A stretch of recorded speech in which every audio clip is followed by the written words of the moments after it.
Hi, good morning, learners, and welcome to another week at CPDLF. You're going to have to excuse my voice.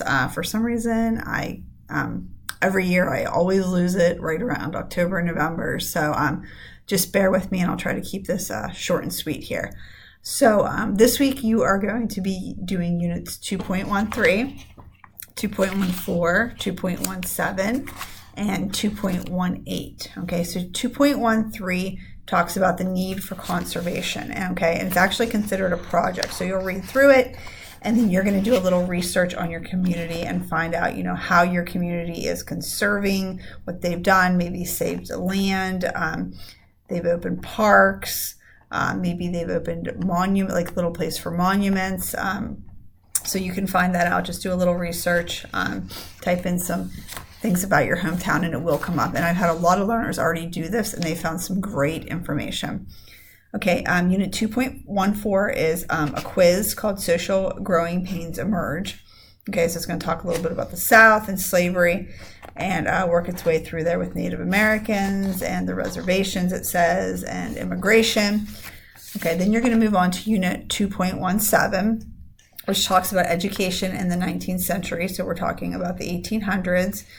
I'm talking about how people started to be educated, education after the Civil War, Harvard College. So you'll learn all about that. It's pretty interesting stuff.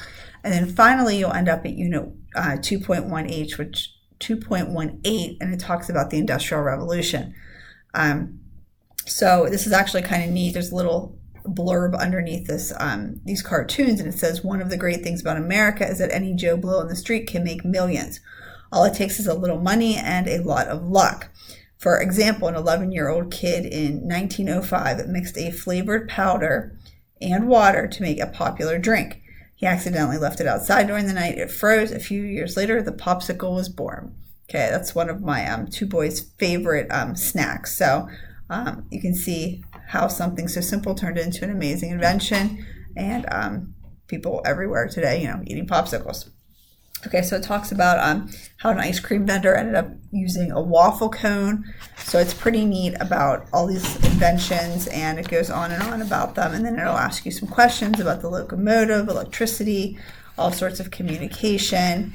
So then it talks about the effects of the Industrial Revolution.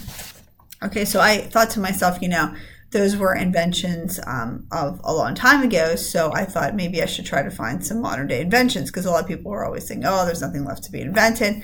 So I got on this website here. It says the 25 best inventions of 2016, and I thought, wow, those really are some great inventions. So if you just want to follow along with me here for just a second, if I can move down here. It's not moving. What's going on here? There we go.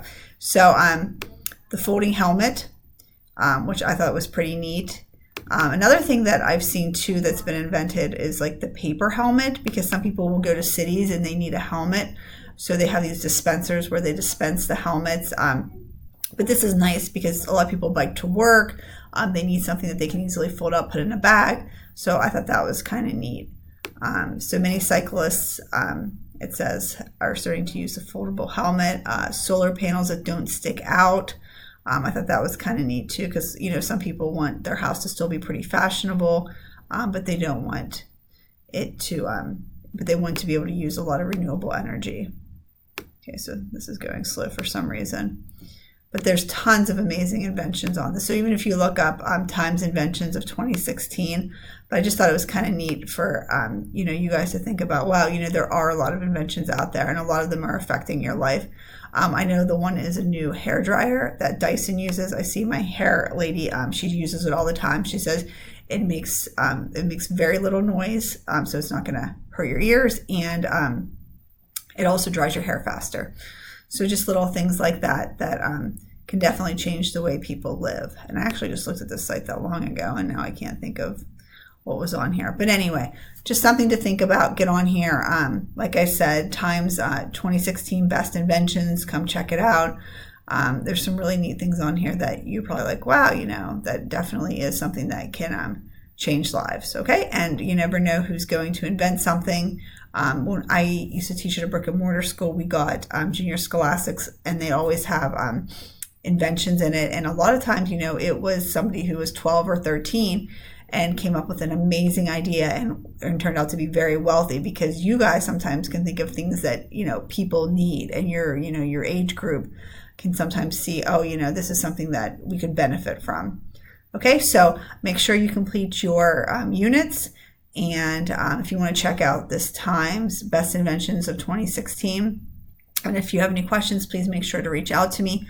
Also, don't forget, November 2nd is the meet and greet night. So, we'd love to have as many people as possible. There's usually snacks, door prizes, and it's always good to get some information. And I think this meeting's theme is about pumpkins. So some fun activities with pumpkins. Okay, so come and see us. Talk to you later. Bye.